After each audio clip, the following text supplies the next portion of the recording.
मैं अजय व्यास आप सभी का स्वागत करता हूं हमारे अपने चैनल बॉस ऑफ कॉमर्स पे। जी हाँ दोस्तों, आज हम पढ़ने वाले इकोनॉमिक्स 12th स्टैंडर्ड का, जहां पे चैप्टर नंबर 4 सप्लाई एनालिसिस का सबसे इंपॉर्टेंट टॉपिक मैं आपको पढ़ाने वाला हूं मेरे दोस्तों। इसका मतलब क्या है जरा देख लीजिए। ये 4 मार्क्स के लिए बोर्ड एग्जाम में ये बार पक्का आने वाला है। और आज जो एक्सेप्शन में आपसे डिस्कस करने वाला हूं वो 2 मार्क्स प्लस 4 मार्क्स कहीं ना कहीं आएगा, पर अपनी दास्तां सुनाएगा मेरे दोस्तों। सो शुरू करते हैं चैप्टर नंबर 4 सप्लाई एनालिसिस। ये सप्लाई एनालिसिस मतलब यहां पे हमने पढ़ा है बच्चों हमारे प्रोड्यूसर का बिहेवियर, सप्लायर का बिहेवियर। एक सप्लायर, समझो कि आप सप्लायर हो और आप अपने प्रोडक्ट को बेचना चाहते हो, तो बताइए बच्चों आप अपने प्रोडक्ट को मैक्सिमम प्राइस पे ज्यादा बेचोगे या मिनिमम प्राइस पे? बट ऑब्वियस है ना मेरे बच्चों, जितना प्राइस ज्यादा उतना सप्लाई ज्यादा। एल्पेन लेवल चिपलपलपाई मेरे बच्चों। हाँ जी, इसी तरह का लालच लेते हुए हर सप्लायर चाहता है ज्यादा से ज्यादा पैसा कमाना। यही था हमारा सप्लाई का law. Like my dear student, but what do you mean by exception? जी हाँ दोस्तों, आज हम पढ़ने वाले एक्सेप्शन, लॉ ऑफ सप्लाई के एक्सेप्शन। इट मींस जहां पे हमारा जो सप्लाई का लॉ है, other thing remaining same, higher the price higher the supply. जी हाँ, ये जो नियम है वो लागू नहीं होता है। इट मींस चाहे मार्केट में प्राइस बढ़ भी जाए बट सप्लाई नहीं बढ़ पाती है, या फिर मैं कहूं सेम प्राइस पे हायर सप्लाई हो जाती है। मींस ये जो नियम बनाया है हमारे अल्फ्रेड मार्शल ने, वो यहाँ पे अप्लाई नहीं होने वाला है। तो बच्चों एनिमेटेड वीडियो और हमारी लीगल चीट के लिए और जेस्चर पोस्चर को सीखने के लिए मेरे बच्चों आप लोग चैनल को सब्सक्राइब कर दो। मैं आपके लिए ऐसे और भी नए नए वीडियो लेके आऊंगा और आता रहूंगा मेरे बच्चों। सो अगर आप पहली बार चैनल पे आए हो तो चैनल को सब्सक्राइब कर दीजिए, बेल आइकन को हिट कर दीजिए मेरे बच्चों। ऐसे इंटरेस्टिंग वीडियो आपको और भी मिलते रहेगी। चैनल में अंत तक बने रहना, क्योंकि आज मचने वाला है धमाल, क्योंकि फुल एनिमेटेड वीडियो है। आप सभी को आ जाएगा मजा, मेरी प्रॉमिस है आप सभी से। और एक्सेप्शन आपको बाहर करा के ही जाऊंगा मेरे बच्चों। तो चलिए शुरू करते हैं आज की journey. Exception of law of supply. The first point very important, supply of labour. Supply of labour पहले समझ लीजिए बच्चा। ये जो टॉपिक है वो बोर्ड एग्जाम में डिफाइन में 2 मार्क्स के लिए आ सकता है, और सप्लाई ऑफ लेबर को पूछ सकते हैं बैकवर्ड बेंडेड कर्व के नाम से। अग्री डिसएग्री में तो 100% मैं कहूंगा ये टॉपिक में आपको जो सिखा रहा हूं वो 2 से लेके 4 मार्क्स का आ सकता है, नहीं आएगा ही। और बाहर करते समय बच्चों को कुछ समझ में नहीं आता है, तो मेरा जो ग्राफिक है, मेरे जो एनिमेशन है और मेरी जो लीगल चीट है, मेरे साथ लेके जाना एग्जाम में मेरे बच्चों, कभी फेल नहीं हो पाओगे। शुरू कर दे सप्लाई ऑफ लेबर। और आपके लिए मैंने बहुत इंटरेस्टिंग स्टोरी बनाई है। चैनल सब्सक्राइब नहीं किया हो तो कर लेना दोस्तों। व्हाट्सएप लिंक दी है, उसे क्लिक करके ज्वाइन कर लीजिए हमारा व्हाट्सएप ग्रुप, क्योंकि आपके पर्सनल सवालों के जवाब मैं आपको देते रहूंगा।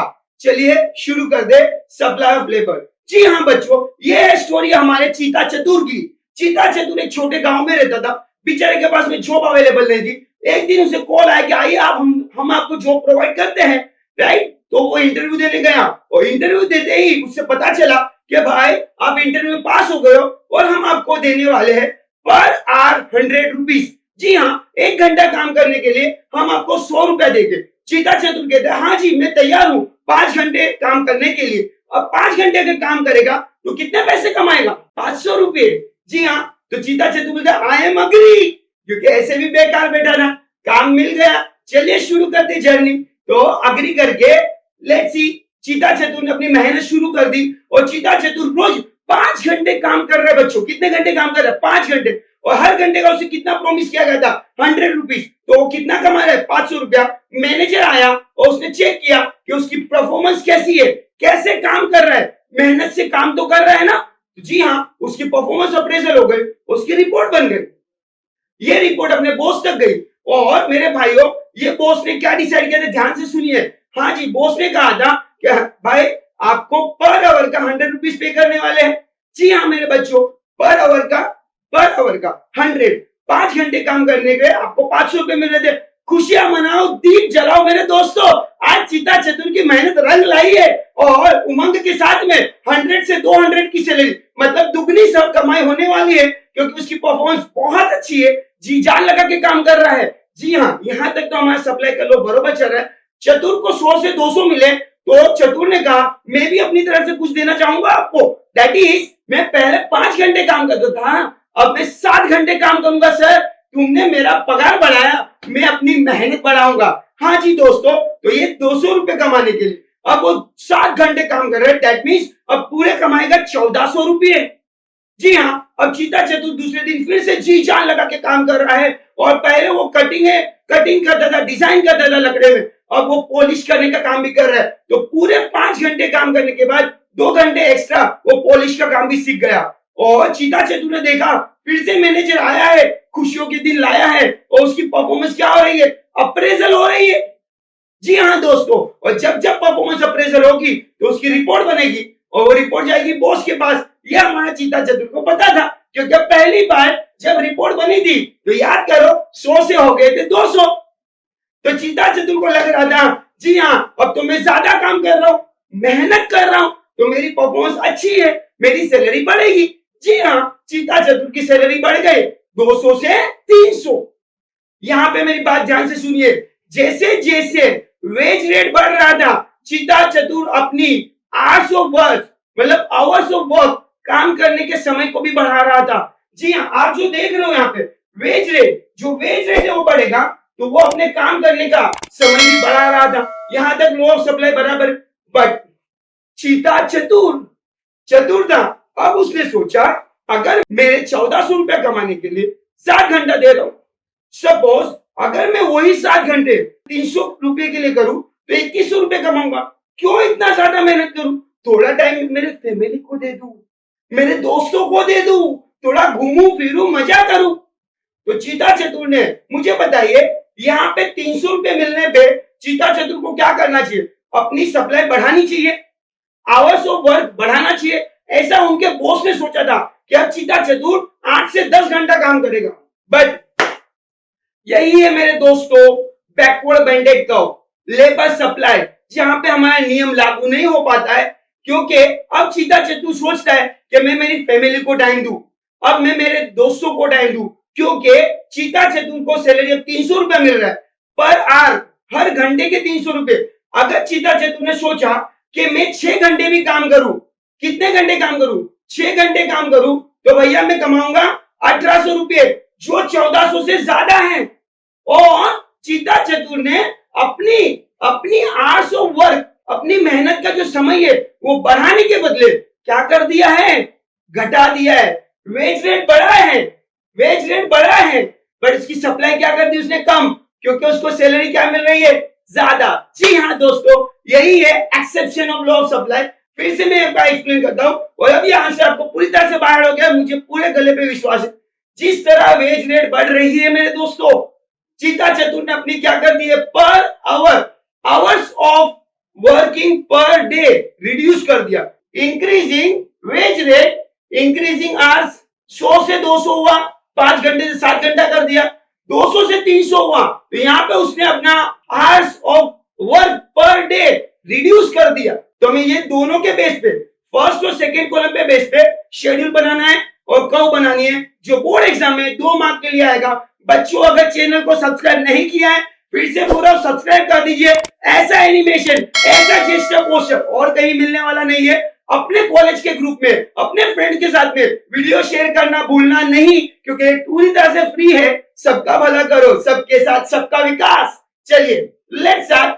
हम हमारे पहले क्या ड्रॉ करेंगे, वाई एक्सिस, और फिर क्या ड्रॉ करेंगे, एक्स एक्सिस। मेरे दोस्तों वाई एक्सिस पे ऑलवेज प्राइस लिखते हैं, तो यहाँ पे प्राइस की पे लिखेंगे वेज रेट पर आवर, और एक्स एक्सिस पे लिखेंगे hours of work per day. अब देखिए 100 रुपीज पे कितने घंटे काम कर रहा था वो, 5 घंटे काम कर रहा था। हम यहाँ पे डॉट लगा देते, डॉटेड का उसे ज्वाइन कर देते। अब उसकी सैलरी इंक्रीज हुई 100 से 200, सो उसने अपना वर्किंग पर आवर भी बढ़ाया, 5 आवर्स से 7 आवर्स। चलिए डॉट लगा देते हैं। इट मींस यहाँ पे क्या शो कर रहा है, increasing wage rate, increasing per hour working, positive. यहां तक लॉ ऑफ सप्लाई लागू हो रहा था। बट मेरे दोस्तों जैसे सैलरी फर्दर इंक्रीज होती है 200 से 300, उसने अपनी लेबर सप्लाई क्या कर दी, रिड्यूस कर दी, पर आवर वर्किंग क्या कर दिया, कम कर दिया, और वो हो गया 6 आवर। अब हम इसको all the point join with the curve, so let's see the joining curve. एसेस को पहले इंक्रीज हो रही है, फिर एट द फर्दर स्टेज क्या हो गया, रिड्यूस हो गए, that is called as a backward bended curve. एक लेवल पे आके वो टर्न हो जाती है, इसीलिए इसे बैकवर्ड बेंडेड कर्व भी कहते हैं और exception of law of supply भी कहते हैं। तो मैं दोस्तों मानता हूं कि आप सभी को ये वेरी इंपॉर्टेंट एक्सेप्शन, जो पहला एक्सेप्शन है, वो समझ में आ गया होगा। जी हाँ, अगर चैनल को लाइक नहीं किया है तो कर दीजिए, सब्सक्राइब नहीं किया तो कर दीजिए। शुरू कर दे आगे की जर्नी में दोस्तों। पॉइंट नंबर सेकंड वो है हमारा natural calamities and natural agriculture goods. जी हाँ, एग्रीकल्चर प्रोडक्ट पे भी हमारा लॉ ऑफ सप्लाई लागू नहीं होता। इसका मतलब क्या है देखते दोस्तों, क्योंकि सपोज नेचर पे किसी का बस नहीं है, यस नेचर पे किसी का बस नहीं है, लॉ ऑफ सप्लाई का एक्सेप्शन है। लॉ ऑफ सप्लाई बोलता है प्राइस इंक्रीज तो सप्लाई भी इंक्रीज होनी चाहिए, बट अगर अनफेवरेबल नेचुरल कंडीशन है, बाढ़ आ गई है, सुनामी आ गई है, राइट, और हमारा प्रोडक्शन नहीं हुआ, तो क्या हम सप्लाई बढ़ा सकते हैं? नहीं बढ़ा सकते। Even price is high, you can not increase the supply due to unfavourable natural condition. Let's see, समझते हैं हम एग्जांपल के साथ में। The law of supply does not apply to agriculture goods as they are produced in specific season and there is a production depending upon the unfavorable weather condition. If the agriculture production is low, there is a supply cannot be increased, even price is higher. जी हाँ, price बढ़ती रहेगी but supply बढ़ा सकते हैं नहीं है बच्चों, क्योंकि सीजन पे डिपेंड करता है। तो यहाँ पे भी हमारा लॉ ऑफ सप्लाई लागू नहीं होता है, because price increase supply can not increase. Law of supply बोलता है price increase then supply also increase, जो लागू नहीं होता है। थर्ड पॉइंट पे जाते हैं मेरे बच्चों, वो है हमारा very important point, urgency of cash या अर्जेंट नीड फॉर कैश। आपने भी देखा होगा बहुत बार हमारा रूल ये होता है प्राइस ज्यादा होगी तो ही मैं सप्लाई ज्यादा करूंगा, प्राइस ज्यादा होगी तो ही सप्लाई में ज्यादा करूंगा मेरे बच्चों।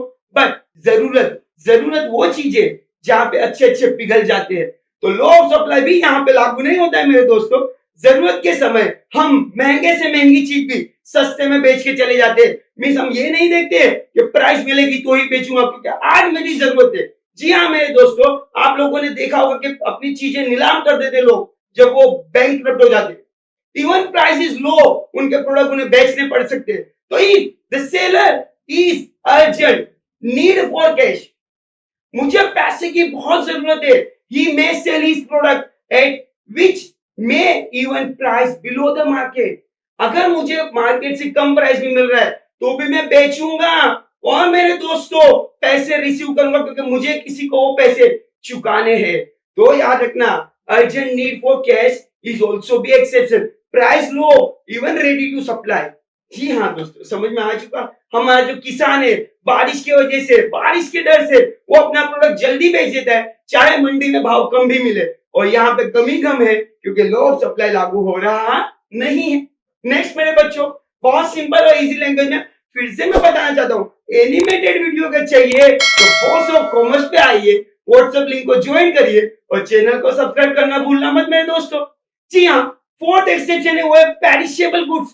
दूध, मीट, वेजिटेबल, फ्रूट्स, ये वो प्रोडक्ट है जिनको ज्यादा समय तक हम हमारे पास संभाल के नहीं रख सकते। आप लोगों ने भी देखा होगा शाम के समय मार्केट में अगर लेट नाइट जाओगे तो सस्ते भाव में सामान मिल जाता है, क्योंकि वो बेचारों को लॉस हो सकता है, सेकेंड डे वो वेजिटेबल खराब हो जाएंगे। तो मेरे दोस्तों रूल तो हमारा बोलता है, लॉ ऑफ सप्लाई बोलता है प्राइस ज्यादा तो ही सप्लाई ज्यादा, बट ये रूल हमारे पेरिशेबल गुड्स पे लागू होता नहीं है। In case of the perishable goods मेरे दोस्तों, in case of the perishable goods the supplier would offer more quantity of goods at lower price to avoid the loss। बोलता है भागते भूत की लंगोट सही, मुद्दल तो मिल जाए, और शाम के समय बेचारा कम भाव पे भी अपना सामान बेच देता है क्योंकि उसको पता है अगर नहीं बेचा तो पूरा नुकसान हो सकता है। एग्जाम्पल वेजिटेबल, एग्स, फ्रूट्स, ये वो प्रोडक्ट है जिनकी life duration, life span short होती है। तो पेरिशेबल गुड्स के लिए लॉ ऑफ सप्लाई लागू होने वाला नहीं है मेरे दोस्तों। तो होप आपको ये वीडियो पसंद आ रहा है। चैनल सब्सक्राइब नहीं किया तो करते रहिए, एनिमेटेड वीडियो देखते रहिए। चालू करते हैं, पॉइंट नंबर 5 के पास जाते हैं बच्चों। वेरी इंटरेस्टिंग टॉपिक है लॉ ऑफ सप्लाई। फिर से एक बार याद कर देता हूं, हमारे अल्फ्रेड मार्शल ने कहा था in the book of economics में दैट 1890 में बाय प्राइस इंक्रीज तो सप्लाई इंक्रीज। बट मैं कहता हूं rare goods, rare article, historical product मैं कहूंगा मेरे दोस्तों वो लिमिटेड है। Inelastic, perfectly inelastic supply. कुछ ऐसे गुड्स है जो हमारे पास लिमिटेड है, उनकी चाह के भी सप्लाई बढ़ा सकते नहीं है। कोहिनूर का हीरा, जूनी पुस्तकें, है ना, शिवाजी महाराज की अगर कोई तलवार मिली है हमें, या हमें वो म्यूजियम में रखी हुई चीजें जिनकी क्वांटिटी फिक्स है, चाहे प्राइस इंक्रीज हो, पर हम सप्लाई बढ़ा सकते नहीं है। तो यहाँ पे भी लो ऑफ सप्लाई क्या हो रहा है बेटा, पूरी तरह से फेल हो रहा है। इसीलिए इसे एक्सेप्शन कहते हैं। The supply of rare goods can not be increase और डिक्रीज। ना तो इसकी सप्लाई बढ़ा सकते, ना इसकी सप्लाई घटा सकते according to demand. Yes my dear student, even price is raise, supply remain unchange. This is called the perfectly inelastic product, right my dear student. So example के तौर पे पेंटिंग, यस, एमएफ हुसैन की painting या Mona Lisa की जो painting है वो एक ही है, चार के भी उसकी सप्लाई बढ़ा सकते हैं नहीं हो। ओल्ड कॉइन, एंटिक गुड्स, ये सब की कहानी ये एक ही है मेरे दोस्तों। Price increase but supply can not increase, इसे कहा जाता है exception of law of supply. So मेरे दोस्तों ये वीडियो आपको समझ में आ गया होगा। अगर आपने चैनल को सब्सक्राइब नहीं किया है मेरे दोस्तों तो कर लीजिए, क्योंकि ऐसे इंटरेस्टिंग इकोनॉमिक्स के वीडियो यही मिलेंगे। तो चैनल को लाइक करिए, शेयर करिए, सब्सक्राइब करिए और व्हाट्सएप लिंक को ज्वाइन करना भूलना नहीं मेरे दोस्तों।